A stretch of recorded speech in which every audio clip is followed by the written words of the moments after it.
اس حدیث پاک سے آج ہمیں دو چیزیں پتہ لگی۔ ایک چیز یہ کہ نیکی جو ہے وہ ایک نہیں لکھی جاتی، کچھ نہ کچھ بڑھا کے لکھی جاتی ہے، اور گناہ جو انسان کرے تو وہ ایک ہی لکھا جاتا ہے۔ دوسری چیز یہ پتہ چلی کہ نیکیوں کے بڑھنے کا تعلق اللہ و رسول کے خلوص کے ساتھ ہے، کیونکہ دین اسی کا صحیح شمار ہوتا ہے جو اللہ رسول کی بارگاہ میں مخلص ہو، اسی کا دین ثمرہ ہوا جو ہے وہ شمار ہوتا ہے۔ اچھا، دوسرے اس کے اندر تیسرا نقطہ آخری وہ یہ ہے کہ کسی بھی گناہ کو معمولی سمجھ کر نہیں کرنا چاہیے۔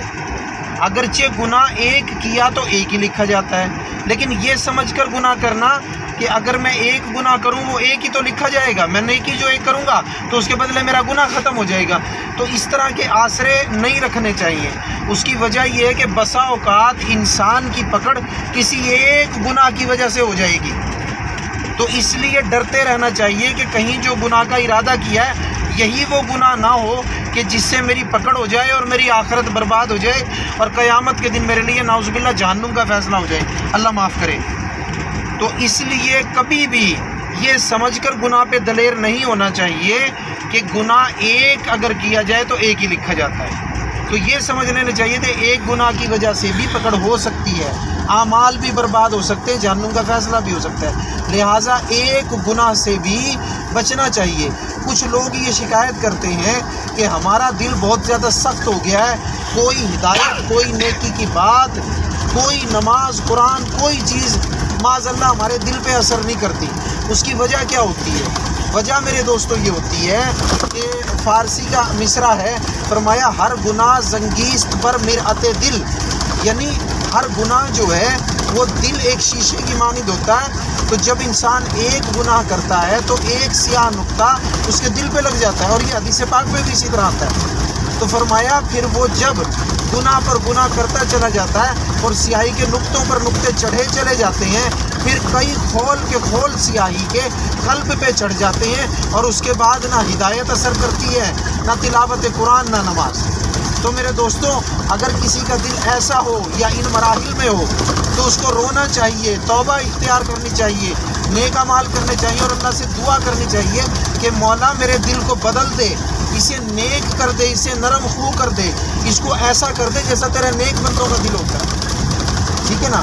تو دل کو نرم کرنے کے لیے اللہ سے دعا بھی کرنی چاہیے، اور وہی پرانا نسخہ کہ گناہوں کو چھوڑنا پڑے گا، ٹھیک ہے نا؟ تو ایک ایک گناہ بھی ایک ایک دل پہ سیاہ نقطے کی حیثیت رکھتا ہے، لہٰذا ایک گناہ کو بھی معمولی نہ سمجھیں، ٹھیک ہے جی؟ پتہ چلا نیکیوں کا دار و مدار انسان کے خلوص پر ہے۔ دوسرا پتہ چلا گناہ ایک بھی نہیں کرنا چاہیے۔ تیسرا پتہ چلا گناہ ایک لکھا جاتا ہے، نیکیاں کئی لکھی جاتی ہیں جتنی اللہ چاہے۔ اللہ تبارک و تعالیٰ سے دعا ہے اس درس حدیث کو اپنی بارگاہ میں شرف قبولیت عطا فرمائے، اور سننے والوں کو اور فقیر کو عمل کی توفیق عطا فرمائے۔ وما علینا الا البلاغ المبین، ایک مرتبہ الحمد شریف، 3 مرتبہ قل هو اللہ شریف، اور بالآخر درود پاک پڑھیں سارے۔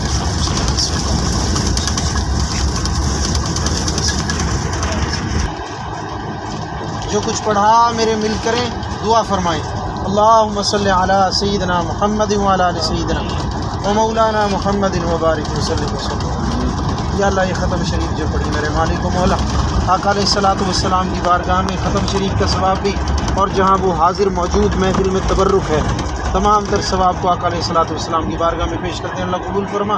حضور علیہ الصلوۃ والسلام کے پاک وسیلے سے جمی انبیاء، جمی صحابہ، حضور کے 4 یار، اہل بیت پاک، حضرات پنجتن پاک، یا اللہ حضور کی آل اولاد، جمی شہیدان کرب و بلا، یا اللہ ازواج مطہرات، جمی تابعین، تبع تابعین، جمی سلاسل کے اولیاء، بالخصوص سلسلہ علیہ نقشبندیہ مجددیہ کے بزرگان، اور یا اللہ حضرت سیدنا ابوبکر صدیق سے لے کر خواجگان موسیٰ شریف تک سب بزرگان کے لیے پیش کرتا ہے، اللہ قبول فرما۔ اے میرے مالک و مولا، اس محفل کو اپنی بارگاہ میں شرف قبولیت عطا فرما، اور یا اللہ اس کا ثواب بالخصوص خواجگان موسیٰ شریف، بالخصوص خواجہ نعمان صاحب رحمۃ اللہ علیہ کے لیے پیش کرتا ہوں، یا اللہ قبول فرما۔ اے میرے مالک و مولا، جتنے دوست محفل میں آئے ہیں، جتنے یہاں میرے پاس اس محفل میں موجود ہیں، یا اللہ تمامی کی حاجات کو روا فرما۔ یا اللہ جتنے اپنی اپنی ضرورتیں لے کر آئے میرے مالک و مولا، سب کی ضرورتوں کو پورا فرما۔ یا اللہ جناب مشتاق صاحب موجود ہیں، یا اللہ ان کو صحت اور تندرستی عطا فرما میرے مالک و مولا۔ یا اللہ فقیر کے بچوں کو شریعت مطہرہ پر عمل کرنے کی اور اس عمل پر راسخ ہونے کی توفیق عطا فرما۔ یا اللہ جتنے چھوٹے بڑے محفل میں نظر آ رہے ہیں مجھے اور جہاں تک میری نظر نہیں پہنچ رہی، یا اللہ سب پر اپنی نظر کرم اور فضل فرما۔ جو بھی مسائل محفل میں لے کر آئے ہیں سب کے مسائل کو میرے مالک و مولا حل فرما۔ جناب فقیر اجمل صاحب اور فقیر عاشق صاحب، یا اللہ ان پر خصوصی مہربانیاں فرما۔ فقیر عاشق صاحب کی عمر میں صحت میں برکت عطا فرما، طویل صحت والی زندگی عطا فرما۔ یا اللہ میرے مالک و مولا بس میں جو میرے ساتھ موجود ہیں مجھ سمیت ان سب کی حاجتوں کو روا فرما۔ یا اللہ اس موقع پر فلسطین کے مسلمانوں کے لیے دعا کرتے ہیں، یا اللہ تو ان کو غلبہ عطا فرما، تو ان کو فتح اور نصرت عطا فرما۔ یا اللہ تو ان کو غالب فرما۔ یا اللہ مشرکین کافرین یہودیوں کو مغلوب کر دے، یا اللہ ان کو نیست و نابود کر دے، ان کے اسلحوں سے انہی کو مار دے میرے مالک و مولا۔ یا اللہ غزہ کے مسلمانوں کا بھلا فرما، یا اللہ ان کی حفاظت فرما۔ یا اللہ مجاہدین کو فتح اور نصرت عطا فرما۔ یا حزم الاحزاب وحدہ، اللہم انصر الاسلام والمسلمین فی کل مکان وفی کل عالم وخصوصا فی الفلسطین واذل الشرک والمشرکین الیہودیین۔ اللہم حرر المسجد الاقصی، اللہم حرر المسجد الاقصی، اللہم حرر المسجد الاقصی۔ یا اللہ فقیر کے گھر کو نیکیوں کا گہوارہ بنا میرے مالک و مولا۔ یہاں سے فیض و برکات خواجگان مصطفی شریف اور خواجگان نقشبند کے جاری اور ساری فرما۔ آمین۔ یا اللہ فقیر ناصر کو صحت عطا فرما میرے مالک و مولا۔ یا اللہ جتنے بھی دوست موجود ہیں سب پر مہربانیاں فرما۔ اللہ جو مانگا ہے عطا فرما، جو نہیں مانگ سکے بن مانگے عطا فرما۔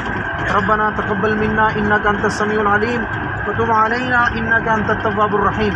وصلی اللہ تعالی علی حبیب خیر خلقہ محمد وعلی آلہ وصحبہ اجمعین یا ارحم الراحمین۔